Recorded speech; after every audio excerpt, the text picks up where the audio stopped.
Happy Halloween to all of my Dungeons & Dragons, Nerd Immersion, and Fizban's Treasury of Dragons fans. Today we are continuing on with our magic item discussion, discussing the new concept of magic items, Hoard magic items. This is not necessarily something entirely new. You might have either seen this used before in your game, in another game, online. Your DM may have used something similar to it, but it's basically the concept of magic items that level up over time, albeit in a very specific way, tied to dragon hoards, as they are indeed hoard magic items.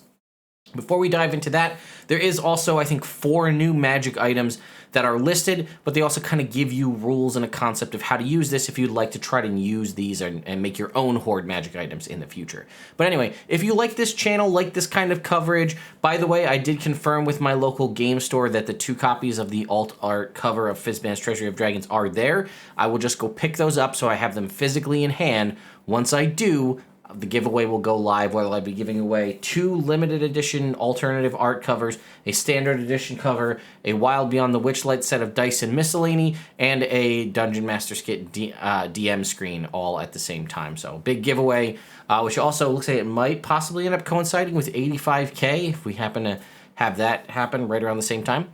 Anyway, also, subscribe to the channel if you haven't. Let's move on. So here we go, D&D Beyond up right here, Hoard magic items. These are the 4 categories: slumbering, stirring, awakened, and ascendant. They kind of go in order. When you find them, if they're at their base level, they will be slumbering. The rarity of the item increases as it goes up, and you can see there's an age category listed there, and I'll explain what that means. So obviously slumbering, there's no age associated with it. Stirring is young, awakened is adult, ascendant is ancient. This is referring to the age category of the dragon in where you find this hoard item. So how does it work? So it says a hoard item left to steep in a dragon's hoard absorbs power from the magic of the dragon being in the hoard. Ordinarily, a hoard item must steep in a dragon's hoard for 1 full year to reach the maximum possible state allowed. So that's looking at this here. So if it was to stay, if you found a slumbering magic item, slumbering hoard item, and you put it in an ancient dragon's hoard and let it stay there for a full year, it would go through all of the tiers from slumbering to stirring to awakened to eventually to ascendant, because that's what the ancient dragon's maximum age, maximum age category kind of is. Whereas if you left it in an adult dragon's lair, it could only ascend to awakened, stirring, and young. You get the point, right? So it even gives us an example. For example, a hoard item that steeps in a young dragon's hoard for a year enters its stirring state, while one that sleeps in an ancient reaches, and for a year, it reaches ascendant. If there are 1 or more hoard items steeping in a dragon's hoard, the dragon, so 1 or more, that means any, the dragon is aware of them. Keep that in mind. That means the dragon knows that there is indeed a hoard magic item within its hoard. The dragon also knows what these hoard items are and what state they are in, slumbering, stirring, awakened, or ascendant. So it might know that those are a little more sought after, so it might be keeping closer tabs on them.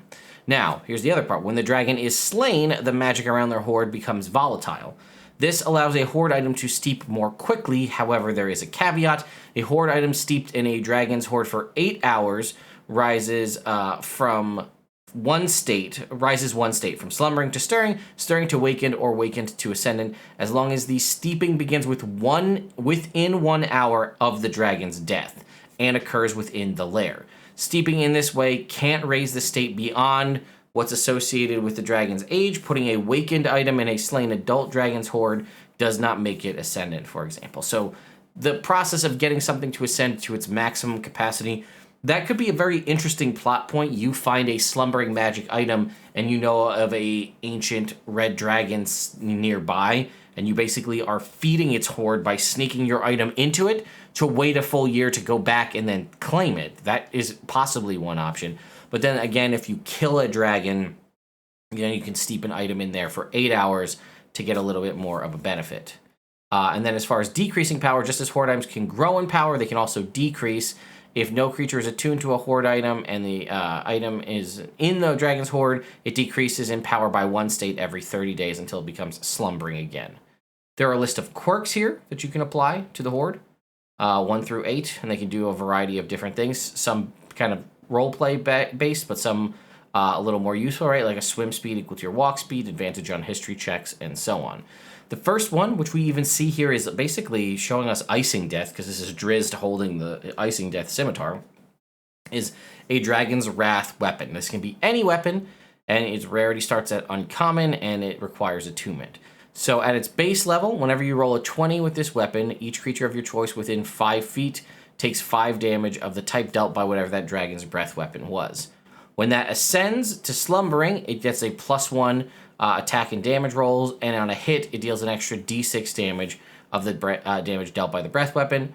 Wakened, it becomes a +2, and that extra damage goes from 1d6 to 2d6. And then as an action, you can unleash a 30-foot cone of destructive energy. Each creature in the area must make a DC 16 dexterity saving throw, taking 8d6 damage. On a failed save, half on a success, and this is once until the next dawn. And then at Ascendant, basically everything improves. It becomes a +3 weapon. It's 3d6 damage. The cone goes out to 60 feet, the DC goes up to 18, and the damage goes to 12d6. Then we have the Dragon Touched Focus. This is sort of a spellcaster-based one. Slumbering is advantage on initiative rolls, and it can be used as a spellcasting focus. Stirring it has everything we just talked about, and it's also cumulative. But it gains a property determined by the family of dragon whose hoard it was stirring in. Chromatic, whenever you cast a spell slot that deals acid, cold, fire, lightning, or poison damage, roll a d6 and gain a bonus equal to the number. So you gain a bonus equal to the numbers rolled to one of the spell's damage rolls. Gem, you can immediately teleport to an unoccupied space you can see within 15 feet when you cast a spell, using that as the focus. Or Metallic, when a creature you can see within 30 feet makes a saving throw, you can use your reaction to give that creature advantage on the saving throw. The next version up is once the item is used while you're holding it, you can use it to cast certain spells. Once the item is used to cast a given spell, it can't be used to cast that spell again until the next dawn.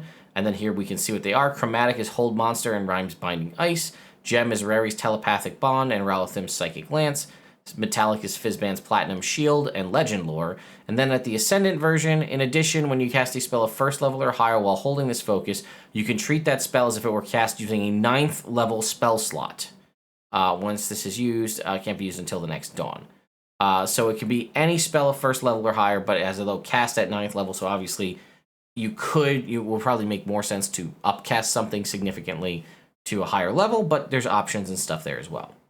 Then we have the Dragon Vessel, which is sort of a magical potion bottle. As a bonus action, if it's empty, you can speak a command word to fill it with your choice of ale, olive oil, a potion of healing, or a potion of climbing. It can be used once until the next dawn, and if you don't use it within 24 hours, it dissipates. Stirring, it can also be used to make mead, a potion of fire breath, or a potion of greater healing. Weakened becomes, with wine, a potion of flying or a potion of superior healing. Or legendary, whiskey, a potion of supreme healing, or a potion of dragon's majesty, which is this potion we talked about in the last video that lets you turn into a dragon. And lastly, we have the sealed ornament. This is sort of a wearable, a cloak, a jewelry piece, or something like that. The slumbering version gives you advantage on saving throws versus being charmed or frightened, or to end those conditions on you, which is a nice little bonus. Stirring gives you a +1 to AC, and you can't be charmed or frightened. Moreover, each creature of your choice within 30 feet of you has advantage on saving throws. It makes to avoid being charmed or frightened, or to end those conditions on themselves. Weakened, in addition, when you would take damage dealt by the breath weapon of a dragon in whose hoard the ornament became awakened, you can use your reaction to instead take no damage and regain hit points equal to that damage you would have taken. Once this property is used, it can't be used until the next dawn. And then lastly, the Ascendant version. In addition, while you're wearing the ornament, you gain a fly speed equal to your walking speed and can hover. While you are flying using this speed, spectral dragon wings appear on your back. I'm a little bummed that there is no armor piece. I feel like an armor or a shield would have been a no-brainer. The potion bottle was a really odd one for me, the Dragon Vessel, but interesting nonetheless.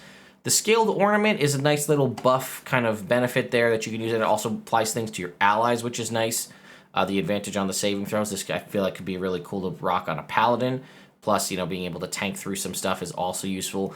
But honestly, I think my favorite one is the weapon. Honestly, it's kind of lame.